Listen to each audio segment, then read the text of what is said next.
Bien, continuamos esta segunda parte de esta charla dedicada a la ideología de género, especialmente en su aplicación a la transexualidad,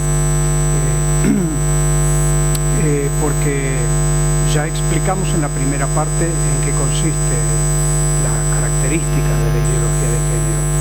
Ahora vamos a ver las consecuencias que tiene la aplicación de esta ideología en los transexuales, especialmente adolescentes, pero los transexuales de inicio repentino. Ese es el punto que vamos a abordar. Los transexuales que se dicen de pronto y de improviso que desconocen su cuerpo, ¿no? Para la ideología de género el problema, o mejor dicho, desde el punto de vista ético, el problema con la ideología de género y la transexualidad no es tanto el cambio de sexo en los adultos, porque los adultos presumiblemente son conscientes y libres para hacer lo que quieren con sus cuerpos y con sus vidas y asumir el riesgo que tiene este tipo de operaciones, como enseguida vamos a ver. Pero el problema que suscita la ideología de género con los adolescentes es que trata de liberar a los jóvenes de la supuesta imposición ideológica patriarcal y obsoleta de los padres. Por lo tanto, intenta que los adolescentes rompan con la influencia de sus propios padres en sí mismos. ¿Cómo? Por la afirmación de género. Pues esto es lo que vamos a ver en esta segunda parte de la charla, donde, repito, el eje es los transexuales que repentinamente se presentan como transexuales, no los que tienen una larga trayectoria, como vamos a ver al final de la charla, que eso lo dejaremos para otra oportunidad. ¿Qué es la afirmación de género? Es la aceptación sin condiciones y sin contradecir la voluntad del adolescente para transfigurar de sexo si lo desea. Esa es la afirmación de sexo, de la afirmación de género. Si los padres se oponen al adolescente, las leyes deben dar la razón a los menores, aún a costa de desconocer la voluntad paterna. Y aquí está una frase, ¿no? Soy trans y ¿qué? Ustedes me trajeron al mundo, pero yo soy el que decido en mi cuerpo. Esto puede decir un adolescente de 14 años que quiere recurrir a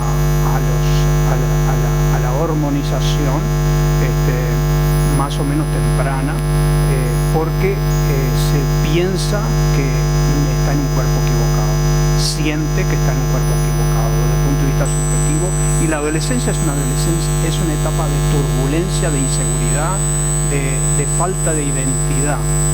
En esa turbulencia, un adolescente puede decir: soy trans, me quiero cambiar de sexo porque a mí me parece que cambiando de sexo soluciono mis problemas emocionales, mi aislamiento, que me siento mal con los demás, en fin, mi depresión, mi angustia, ¿no? Ese es el problema. Por lo tanto, nos vamos a referir a esta nueva moda europea y norteamericana de los adolescentes que de golpe se quieren volver de un sexo que no es el suyo desde el punto de vista biológico. Hace una década atrás, la llamada disforia de sexo, de género, que es esa desconocimiento, esa inconformidad con el cuerpo que uno tiene, era 0,005 y 0,14 para los hombres menores de edad, y era 0,002 entre el 0,002 y 0,0003% para la población de menores mujeres. Ahora, en 2020, el 2% de todos los menores se autoproclaman a sí mismos como transexuales, y de esto, las 3/4 partes, el 65% son mujeres. Antes era al revés. El sector mayoritario eran varones, ahora el 65% son adolescentes mujeres, menores mujeres, ¿no? En solo 5 años en el Reino Unido se ha dado un aumento del 700%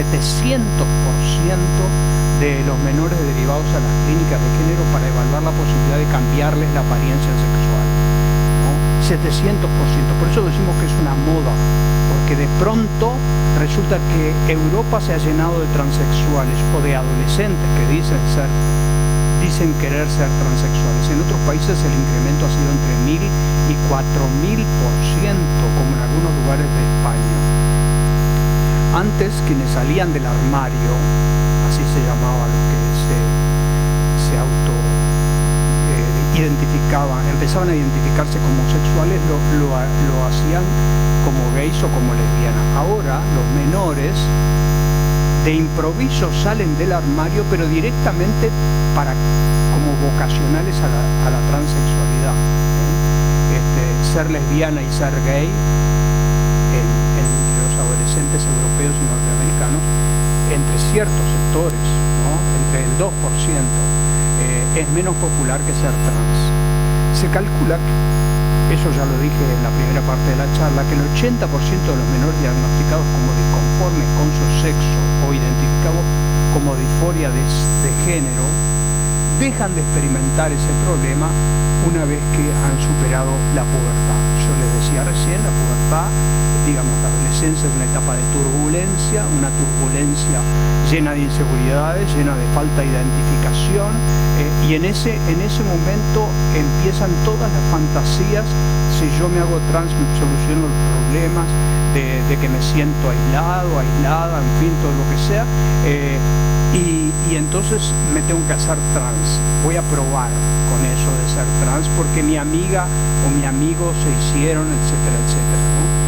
Y luego ese 80% de los que de improviso se consideran que están disconformes con su propio cuerpo, transcurrido la adolescencia, transcurrido 3-4 años, superan esa disconformidad y pueden seguir siendo homosexuales, practicando la homosexualidad o femenina o masculina, o siendo heterosexuales, pero superan esa disconformidad con el cuerpo con el cual biológico que tienen, ¿no? Veamos algunas cifras, ¿no? Las mujeres que quieren convertirse en varones son más numerosas que los varones que desean volverse mujeres. Eso es interesante. Fíjense acá: Cataluña, Reino Unido, Noruega, Suecia, Dinamarca, Finlandia, ¿no?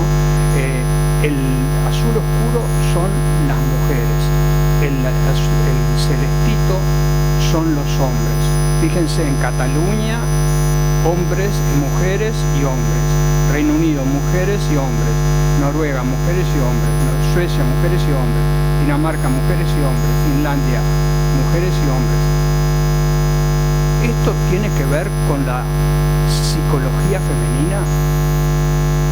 ¿Han estudiado suficientemente los psicólogos esto como para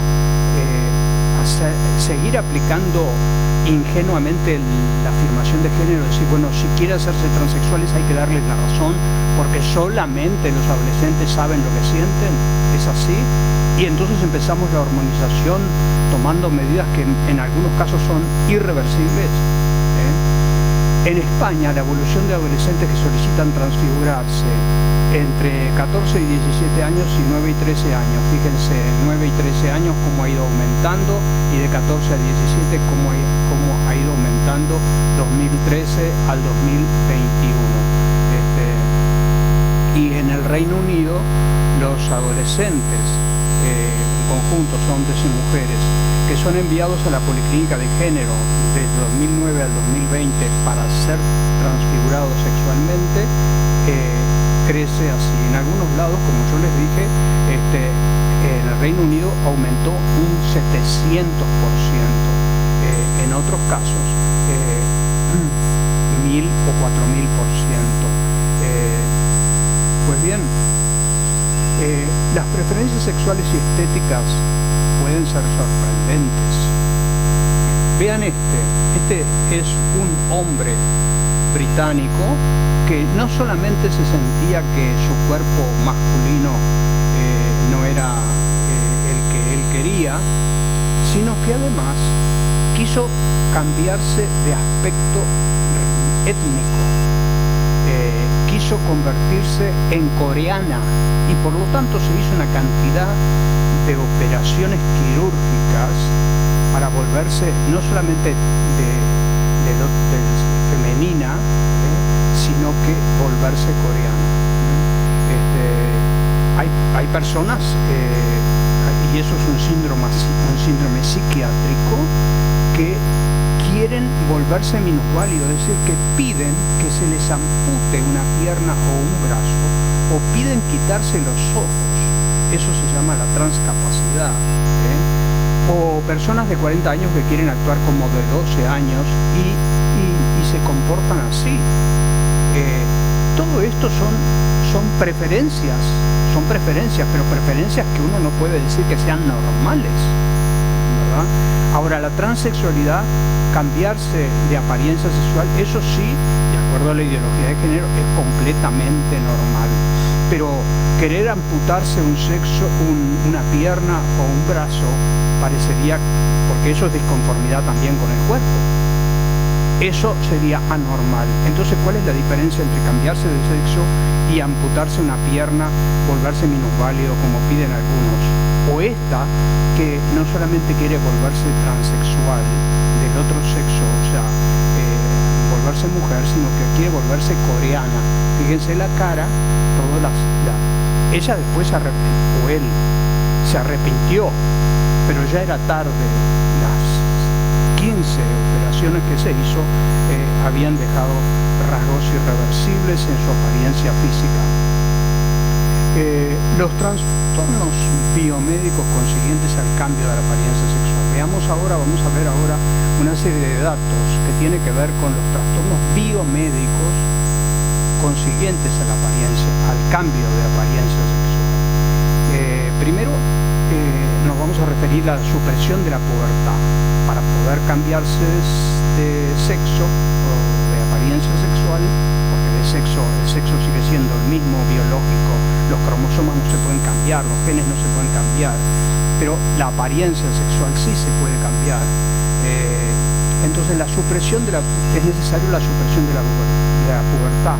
Se busca que los niños no se desarrollen como mujeres o como varones, es decir, que no tengan la apariencia física masculina, no menstruen, no produzcan espermatozoides. Eso es la supresión de la pubertad, es decir, que no desarrollen vello, que la chica empiece a tener un cuerpo parecido a un varón y un varón tener un cuerpo más afeminado, con depósito de grasa en otras zonas propia de las mujeres.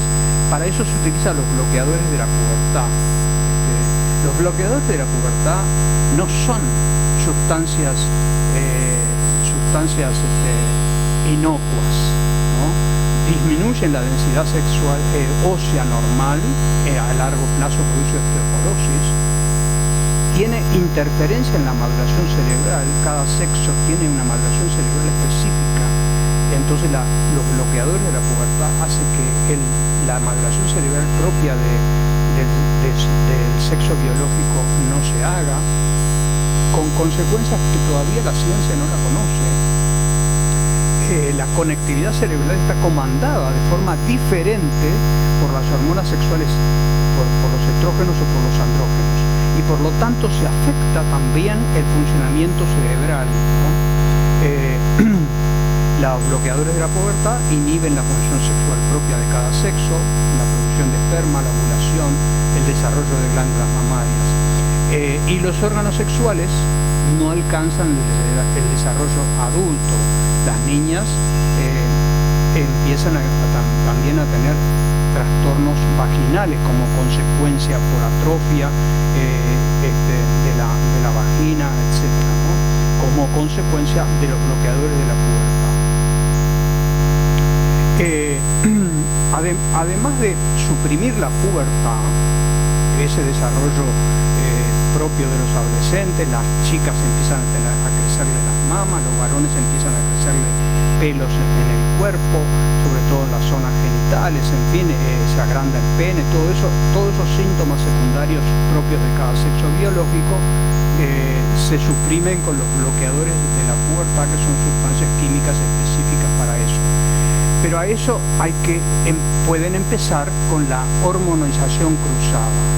¿Esto qué significa? Que a las niñas se les da testosterona, que es la hormona masculina, y que a los varones se les da estrógeno, que son las hormonas femeninas. Con lo cual, al darle testosterona a las niñas, se desarrolla vello por todo el cuerpo, que empiezan a tener barba, la voz se hace grave porque modifican el tamaño de la laringe, y se genera esterilidad definitiva. Las chicas pasan a ser estériles definitivamente y se atrofian las glándulas mamarias. Adquiere rasgos faciales masculinos, se agranda el clítoris y la vagina experimenta sequedad, y si quieren seguir teniendo coito por vagina es un coito doloroso. Y además, la hormonización cruzada requiere que las chicas sigan tomando hormonas de por vida, como tengo que tomar yo diaformina de por vida porque soy diabético, o insulina podría ser si requiriera en tanto diabético tipo desde la infancia, ¿no?